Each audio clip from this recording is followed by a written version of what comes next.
Ladies and gentlemen, welcome back to Let's Dev.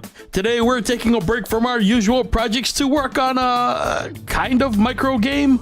We're making an interactive cake building experience. Yep. So the plan for today is to create a cake building micro game. This includes decoration selection and placement and other basic interactives one would expect from a cake building micro game. So that's the plan. Let's get to the coding. Now, before we begin, I've already gone ahead and drawn our scene. And before y'all judge me, I'm going for mid to late 90s graphic style. You know, that awkward phase that wasn't quite 3D yet? Yeah. Also, here's a brief glimpse at the code. In retrospect, yes, I could have drawn this as a single scene/image and gotten similar results. Anyway, now that we're all caught up, let's get to the code.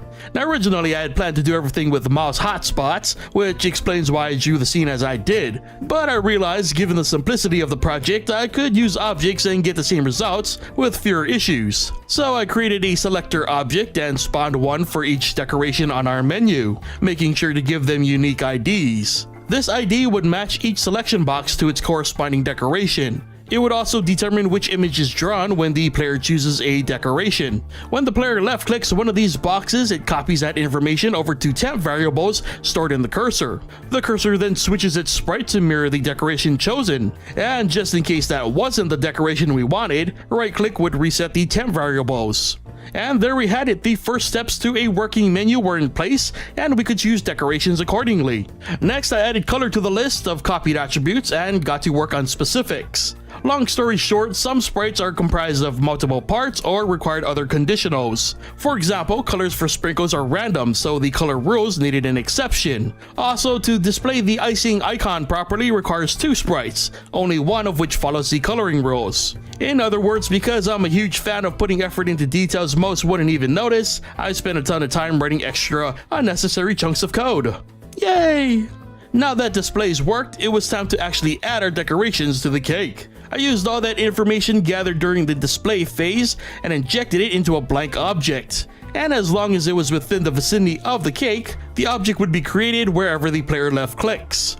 And upon a successful decoration placement, everything is reset and ready to go again. So now that we could place decorations, we had to add the ability to recolor them using the color menu. I set up the exact same system, creating a color selector for every color in the menu. Only in this case, the IDs assigned to each selector would determine their color code, which is what that long array list is for. And much like our decoration menu, if the player left clicks on a color selection, the current selected color switches to the corresponding ID. So clicking on red makes all the decorations red, purple makes them purple, and so on. And again, this does not apply to the sprinkles because sprinkles are randomly colored. So before I continued, I switched out our left click check on decoration placement from a press check to a hold check, and added the mouse clear function to the decoration placement. This will make sense in a bit. Next, I wanted to add a flame to our decoration just to add some pizzazz and choice to our decoration process. Checking for a middle click, I had it toggle a flame variable, which would in turn toggle whether a flame needed to be drawn when a decoration is placed. Again, a ton of conditionals had to be written here for this, since we shouldn't be able to attach flames to sprinkles, though that'd be pretty awesome. And I won't lie, in the end, some of the conditionals just didn't stick, but for the most part I was able to make sure flames only appeared on things that it made sense for flames to appear on.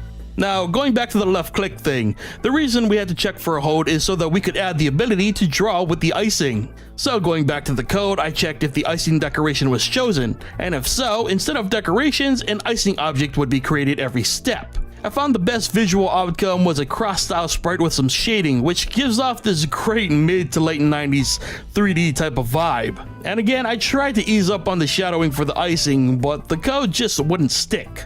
No doubt something I could have ironed out with time, but it wasn't too bad as it was. So there we had it, a cake building, well, decorating micro game, featuring not only decorations that double as fancy candles, but also some great 90s style icing.